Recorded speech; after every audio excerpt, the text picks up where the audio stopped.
For any of you who spend a good bit of your time on social media platforms reading up on Overwatch related news and joining discussions, how often did you see somebody say, "The community is ruining Overwatch"? Naturally, reading comments is part of my job, so for me, I can safely say that I lost count of them a long time ago. What started as a rather niche thing to say almost evolved into something that I can see becoming a mainstream opinion. If I was wearing a tinfoil hat, I would almost assume that this could be a narrative that Blizzard is pushing themselves in an attempt to remove any responsibility to actually fix their bloody game. And obviously, having something like this grow popular works much in their favor, but the question is, are we actually ruining Overwatch? Let's investigate. It is no secret that something I like to call my forte, bitching uncontrollably, has become a bit of a mainstream thing to do. Any last thing that went wrong with the game has been heavily criticized by a number of creators online. It was almost like so little was even going on in the first place that we were clinging onto each and any last thing we could get our grubby paws on to complain about it. With the dev team being hard at work to push their Overwatch League, we almost felt a little neglected. People start to assume that this was a deliberate choice in an attempt to have problems just kinda fix themselves, or have players get used to them. But instead, every last bit that we added to our list of complaints seemed to exaggerate in what kind of position the game actually is. Claims of quitting the game became very popular and further led people to believe that the game was doing way worse than it really did.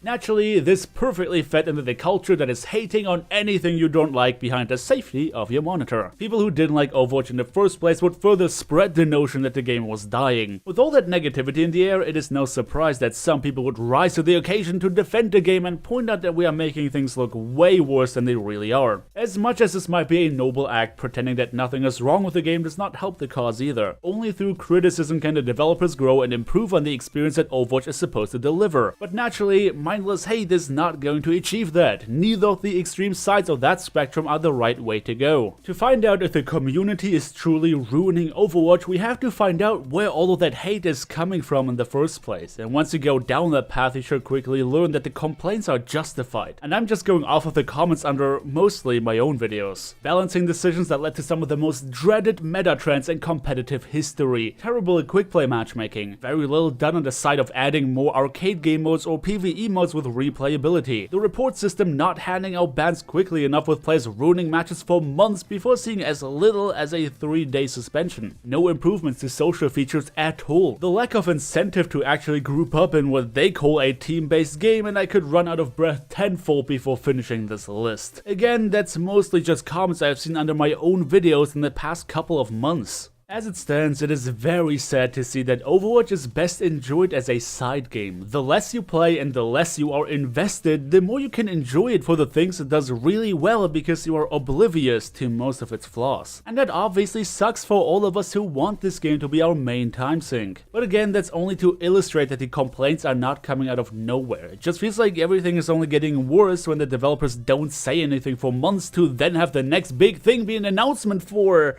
more cosmetics. You see, Overwatch at launch was disgustingly overpriced. We all bought the game based on a promise. The promise that they will keep adding to the value of our purchase with free updates as a service essentially. And fueling that would obviously be cosmetic purchases down the road which we can always decide to simply not buy if we're not happy with the state of the game. But again, point being that all the complaints that the player base has are in big part justified. The community is not trying to destroy the game. How would they benefit from that? They want it to improve so they don't have to regret their purchase of both the base game as well as all the cosmetics they bought down the road. We are playing in an environment that Blizzard is at the responsibility to moderate. If they allow misinformation to float around for a year before deciding to respond to it, then it should come to nobody's surprise that so many players are misinterpreting how, for example, SR distribution works. If players are ruining the game by being toxic and hostile, then it is in Blizzard's responsibility to properly moderate their own game and handle these players appropriately. But not every aggressive action is born in hostility, but more in frustration. The reason so many players are getting toxic is not just because they are toxic. The game is quite literally fueling toxicity through its own mechanics and the lack of information they provide. Something I would love to get more in detail about, but I am sure that anyone who spent a decent amount of time in competitive play knows what I'm talking about anyway, so I don't think there's any need to make this video any longer than it has to be. Bottom line is that Blizzard controls the message. They have all the power in the world to push any narrative they desire in an attempt to counteract whatever unpleasant messages are floating in the community. It is their game and their responsibility to properly moderate it, as much as it is their responsibility to live up to their promise and provide a service that justifies the price tag. Is it counterproductive that so many people are further spreading negativity? Yes, of course it is. But you don't fix that by silencing people, but rather by improving the product and handling criticism in whatever way they feel is appropriate. There is a lot of room for improvement and a lot of rather simple ideas that could greatly benefit the game and work against this constant stream of negativity that we're currently dealing with. To us as customers, it definitely feels like they don't have their priorities straight. The way they are pushing their esports nonsense before the game is even esports ready to begin with. Not to mention all the essential features that is still lacking to this date. But I'm gonna call it a day here, so thank you everybody so much for watching. Don't forget to drop me a like on your way out if you enjoyed the video, subscribe if you wanna see more, and I hope to see you all next time.